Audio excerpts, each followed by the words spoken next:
बच्चे को पढ़ाओ, बच्चों का भविष्य बनाओ। आज जो भारत की हालात है, अगर पढ़ लिख कर आगे नहीं बढ़ोगे तो मारे जाओगे, कूटे जाओगे, कोई पूछने वाला नहीं होगा। अगर मुल्क में अपने आप को सेफ रखना है तो अपना ताल्लुक तालीम से जोड़ना पड़ेगा। आसिफ भाई आजकल जिस किस्म की तकरीरें कर रहे हैं, अगर उन तकरीरों पर आप सब लोगों का अमल हो जाए तो इनकलाब आ जाए, इनकलाब आ जाए। लेकिन क्या किया जाए और क्या कहा जाए? तकरीर सुनने के लिए कोई तैयार नहीं, और हालांकि तकरीर ही जरूरी है। बगैर तकरीर के न इनकलाब आएगा, बगैर तकरीर के न तब्दीली आएगी, और बगैर तकरीर के न गांव में तरक्की आएगी। जरूरत है इस बात की कि तकरीर पर ध्यान दें। मैं खास तौर से जवानों से कहूंगा कि जलसों में टेस्ट लेने के लिए मत आइए, लज्जत हासिल करने के लिए। हाँ, अगर आपको लज्जत हासिल करनी है तो इश्क़ रसूल की लज्जत हासिल कीजिए, इश्क़ मुस्तफा की लज्जत हासिल कीजिए। ईमान का बचाना बहुत जरूरी है। जरूरी है कि नहीं भाई? ईमान अगर आपका नहीं बचा तो नमाज बचेगी, रोजा बचेगा, हज बचेगा, ज़कात बचेगी, आपकी कुर्बानी होगी नहीं। अगर आपको नमाज बचाना है, रोजा बचाना है, हज बचाने की ख्वाहिश है, कुर्बानी बचाने की तमन्ना है, तो अपना अकीदा बचाना पड़ेगा, अपना ईमान बचाना पड़ेगा। और ईमान बचाने के लिए आपको जाना कहां पड़ेगा?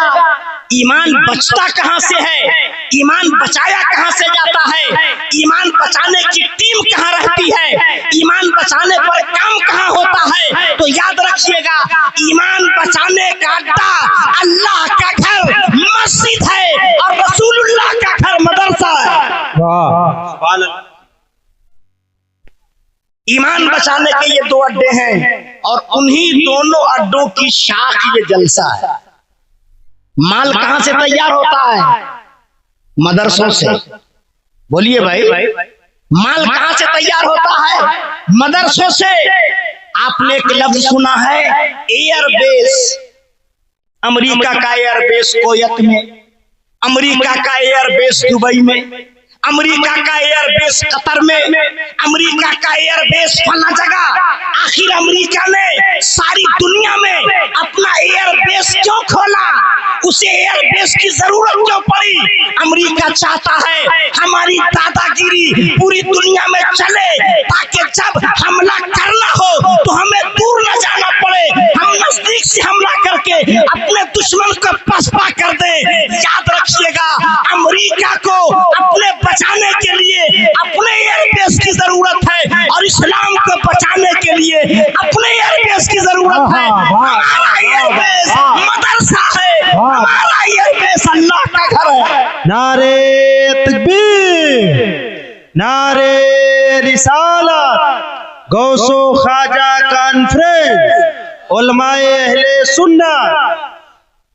बोलो, कौन जवाब देगा जब खुदा की जात पे हमला होगा?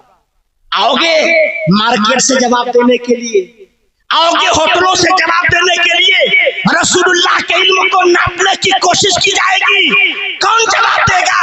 खुदा के बारे में कहा जाएगा कि खुदा झूठ बोल सकता है, इसका जवाब कौन देगा? कोई कहेगा माज़अल्लाह नबी मर के मिट्टी में मिल गए, इसका जवाब कौन देगा? जवाब देने के लिए मदरसा के उलमा आएंगे, मस्जिद के इमाम आएंगे। याद रखिए, जब तक दीन नहीं सीखिएगा कामयाब नहीं हो सकते हैं, नहीं कामयाब हो सकते हैं।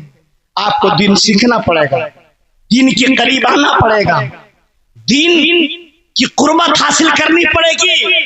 आइए मैं आपको बताऊं, ये कुर्बानी का सीजन आने वाला है ना भाई। कुरान में अल्लाह फरमाता, इन्ना सलाती व नुसुकी व महयाया व ममाती लिल्लाहि रब्बिल आलमीन। ये कुरान की आयत है, और ये वो दुआ है जिसको हम कुर्बानी के जानवर को ज़बह करने से पहले पढ़ते हैं। हर जानवर पे कुर्बानी नहीं है, कुर्बानी की परिभाषा क्या है, कुर्बानी का डिफिनेशन क्या है, कुर्बानी की मीनिंग क्या है, कुर्बानी का मफहूम क्या है। आप किताबों के करीब आइए तो पता चलेगा। मखसूस जानवर को मखसूस दिनों में मखसूस वक्त में रज़ाए इलाही के लिए कुर्बान करना। आप देखिए, मखसूस जानवर को, हर जानवर पे कुर्बानी नहीं, हर जानवर पे कुर्बानी नहीं, मखसूस जानवर को मखसूस दिनों में, हर दिन भी कुर्बानी नहीं, साल में कुल 3 ही दिन कुर्बानी का है, और फिर हर वक्त में कुर्बानी नहीं, मखसूस औकात में, और साथ ही साथ रज़ाए इलाही के लिए। अगर आपने जानवर ज़बह किया, मखसूस दिनों में किया, मखसूस वक्त में किया, और रज़ा इलाही के लिए नहीं किया, तो भी कुर्बानी नहीं होगी, तो भी कुर्बानी नहीं होगी। कुर्बानी के लिए मेन पॉइंट है रज़ा इलाही का होना। तो है सुन्नियों, कुर्बानी करने से पहले अपनी नियतों को ठीक कर लो। गोश्त खाना मकसद ना हो, मोहल्ले को दिखाना मकसद ना हो, नाम ऊंचा करना मकसद ना हो, बल्कि रज़ा इलाही मकसद हो। और अगर इस मकसद से तुमने कुर्बानी किया तो तुम भी कामयाब हो जाओगे और आने वाला वक्त भी कामयाब हो जाएगा। तो करेंगे ना इंशाअल्लाह? जोर से बोलिए, करेंगे ना? करेंगे ना इंशाअल्लाह ताला?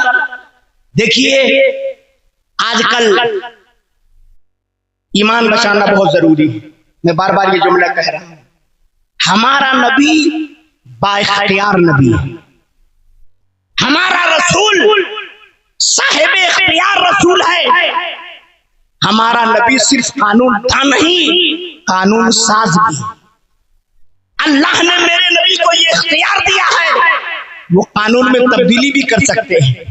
अच्छा, एक बात बताइए, आप जब अपने घर पे बकरा ज़बह करते हैं तो एक बकरा पर कई लोगों का नाम लेते हैं?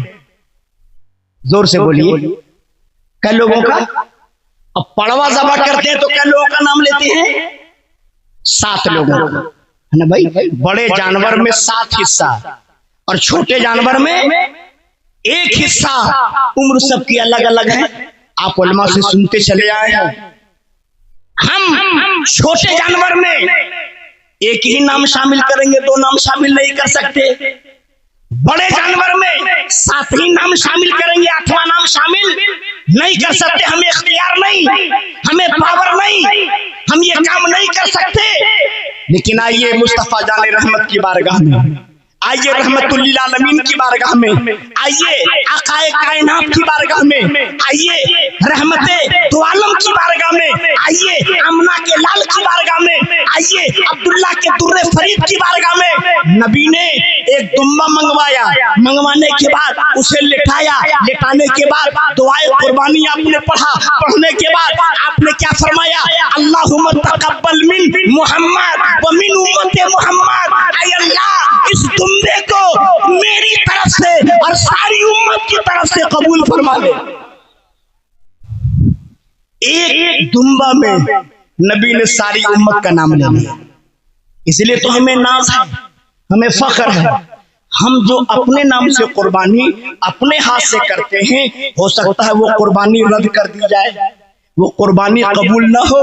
लेकिन मुस्तफा ने जो कुर्बानी किया था उसमें हमारा भी नाम लिया गया था, आपका भी नाम लिया गया था। जरूर वो कुर्बानी हमारे नाम से खुदा कबूल फरमाएगा, फरमाएगा कि नहीं?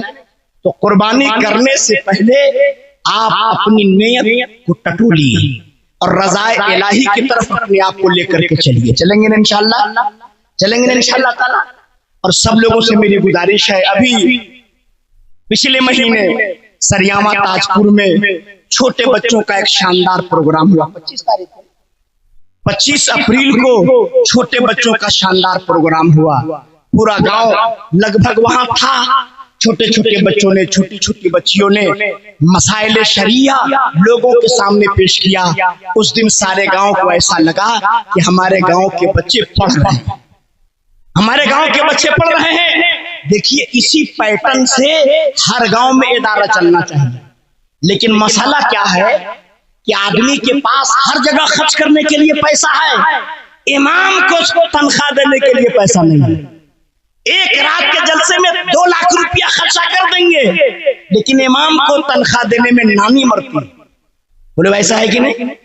मैं जलसे का मुखालिफ नहीं हूं, लेकिन जलसे से ज्यादा जरूरी है गांव गांव इमाम का रखना। आइए मेरे साथ छोटे छोटे गांव में चलिए। बहुत सारे गांव ऐसे हैं इस इलाके में जहां जमात के साथ नमाज नहीं हो रही। लोग अजान देते हैं, अलग अलग नमाज पढ़ के चले जाते हैं।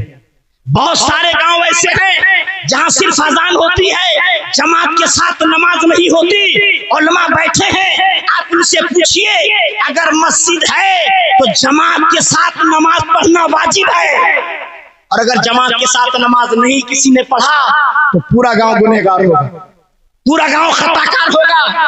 और सिर्फ जमात ही जरूरी नहीं है, जो जमात करा रहा हो, जो इमाम हो, वो अच्छा कुरान पढ़ लेता हो, मसाइल शरीयत से वाकिफ हो, इस्लाम की अच्छी जानकारी रखता हो। ऐसा नहीं कि लश्कम पश्कम किसी को आप इमामत के लिए खड़ा करा दीजिए। इसलिए सरियामा ताजपुर के जलसे से मैं पूरे इलाके को ये पैगाम देना चाहता हूँ, मेरे सुन्नी भाइयों, आओ अपने गांव में एक अच्छे इमाम का इंतखाब करो, ताकि वो इमाम 5 वक्ता नमाज पढ़ाए, जुमा में शानदार खिताब करे और आपके छोटे बच्चों को कुरान और दुनिया की तालीम दे। तो करेंगे ना इंशाअल्लाह, ऐसा करेंगे ना इंशाअल्लाह ताला। ये बहुत काम आसान है, बहुत आसान है। मैं इसकी बहुत सारी तरकीबें लोगों को बता चुका हूं, और ये काम आसान के साथ जरूरी भी बहुत है। अगर आप ये काम नहीं करेंगे तो इनकलाब नहीं आएगा, तब्दीली नहीं आएगी।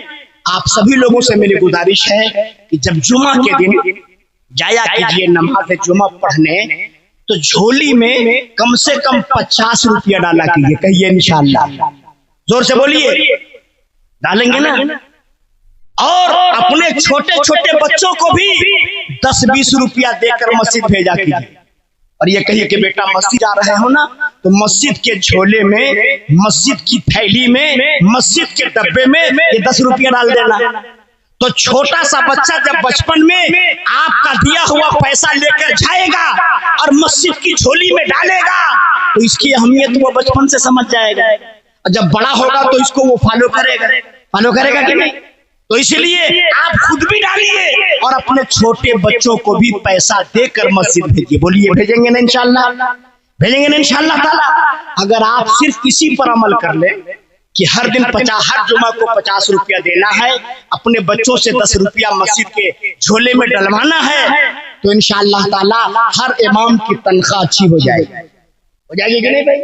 और हर गांव में इंशाअल्लाह ताला अच्छा इमाम आ जाएगा ना? तो मेरी इन बातों पर आप लोग अमल करेंगे इंशाअल्लाह, करेंगे इंशाअल्लाह ताला। और साथ ही साथ जब जलसे में आप लोग जाया कीजिए। अभी आसिफ रजा साहब इतनी अच्छी तकरीर कर रहे थे, मुश्किल से 50 रुपया या 100 रुपया किसी ने इनाम दिया। क्यों भाई? इतना अच्छा बयान, अब पैसा निकला ही नहीं। और अभी शहबाज साहब पढ़ेंगे तो ले तेरी की दे तेरी की। ऐसा लगता है कि आसिफ साहब अपनी बात कर रहे थे, ऐसा लगता है कि आसिफ साहब अपनी बात कर रहे थे। अरे भाई, अगर आप शायरों को देते हो तो मुकर्रिरों को भी दो। देंगे कि नहीं देंगे? मैं मांग नहीं रहा हूं, आपको मैं आगे ले जाने की प्लानिंग तैयार करा रहा हूं। और साथ ही साथ जब भी पैसा शायरों को दीजिए, मैं जहां भी जलसे में जा रहा हूं ये बात कहता हूं, जो नोट फेंक कर देते हैं ये बहुत गलत तरीका है। हमारे उलमा ने सख्ती के साथ मना किया है कि नोट, क्योंकि ये अल्लाह की नेमत है, नेमत को फेंका नहीं जाता है, नेमत को फेंका नहीं जाता है। तो पैसा उड़ा कर मत दीजिए, फेंक कर मत दीजिए। जब आप अपनी जगह से चलिए पैसा लेकर, तो ऐसा लगे कोई आशिक जा रहा है, कोई मुस्तफा का चाहने वाला जा रहा है, कोई मुहम्मदुर रसूलुल्लाह का अकीदतमंद जा रहा है। आपके चलने का अंदाज बताए ये आशिकों की भीड़ है, ये आशिकों का मजमा है। तो इस पे अमल होगा ना इंशाअल्लाह? होगा कि नहीं होगा? देखिए, हम लोग मजबूर हैं कुछ कड़वी बात करने के लिए, क्योंकि आप लोग इस कदर बिगड़ गए हैं। अगर नकेल नहीं खींचेंगे तो और बिगड़ जाइएगा। और समझाने के लिए अब नबी तो आएंगे नहीं, अब ये सारी जिम्मेदारी तुमको कौन बोल दिया आने के लिए? तुम तो एडवर्टीजमेंट के लिए आते हो। बस करो। तो मैंने कहा ना कि मैं तकरीर करने के लिए नहीं हाजिर आया हूँ, शहबाज कलकत्तवी साहब का ऐलान कर। तो मेरी ये बातें याद रहेगी ना भाई, घर लेकर के जाएंगे ना इंशाल्लाह, लेके जाएंगे ना इंशाल्लाह ताला। और एक आखिरी बात बोलकर मैं तकरीर खत्म कर रहा हूं। आजकल शादियों में नया नया रवाज पैदा हो रहा है। शादी तो ठीक है, मंगनी वो भी लंबा चौड़ा, मंगनी के बाद एक और नया रवाज लोगों ने बहुत टाइट होकर शुरू कर दिया है, भात खाना। अभी एक जगह मैं गया दावत में, तो बोले हजरत इधर बैठिए, इधर। हमने कहा इधर कौन बैठेगा? बोले भात खाने वाले। हमने कहा कितने लोग? बोले 200। हमने कहा 200 लोग भात खाने आएंगे? बोले हाँ हजरत 400 बाराती गए थे तो नहले पर दहला है, उन लोगों ने भी कहा कि हम 200 आएंगे। बोलो सुनियो, ये क्या आपने नई नई बला पाल लिया है? नई नई मुसीबतों को कहां से खरीद करके ला रहे हो? आज इमामुद्दीन सरियावा ताजपुर के जलसे से आपको ये पैगाम देना चाहता है, अपने बेटे की शादी पर आप 20 लाख रुपया खर्च करते हो, नहीं, इसमें कटौती करो, शादी के खर्चे में कम करो और इसी पैसे को बच्चे की तालीम पर खर्च करो, इसी पैसे से बच्चे को पढ़ाओ, बच्चों का भविष्य बनाओ। आज जो भारत की हालात है, अगर पढ़ लिख कर आगे नहीं बढ़ोगे तो मारे जाओगे, कूटे जाओगे, कोई पूछने वाला नहीं होगा। अगर मुल्क में अपने आप को सेफ रखना है तो अपना ताल्लुक तालीम से जोड़ना पड़ेगा। 20 लाख रुपया बेटे की शादी पर, वही 10 लाख रुपया अगर पढ़ाई पे खर्च कर दिए होते तो आज किसी लायक हो जाता कि नहीं हो जाता? लेकिन जबरदस्ती अपना नाम कमाने के लिए आदमी ये काम करता है, लेकिन जो बेसिक चीजें हैं उस पर ज़हन नहीं लड़ाता है। तो लड़ाएंगे इंशाल्लाह, पढ़ाएंगे ना अपने बच्चों को, अपनी बच्चियों को पढ़ाएंगे ना इंशाल्लाह ताला। आपके पास बच्चियों के लिए दारुल बाज़ आशम में बहुत शानदार पैनल है। एक ही छत के नीचे दीन और दुनिया दोनों एक साथ बच्चियों को सिखाने का पूरा प्रोग्राम है। इस गांव की भी बच्चियां जाती हैं, इलाके भर से 57 ऐसे गांव हैं जहां से बच्चियां आ रही हैं। आप भी तशरीफ लाइए, इंशाअल्लाह ताला आपके बच्चे और बच्चियों को दीन और दुनिया दोनों तालीम से आरास्ता किया जाएगा इंशाअल्लाह ताला।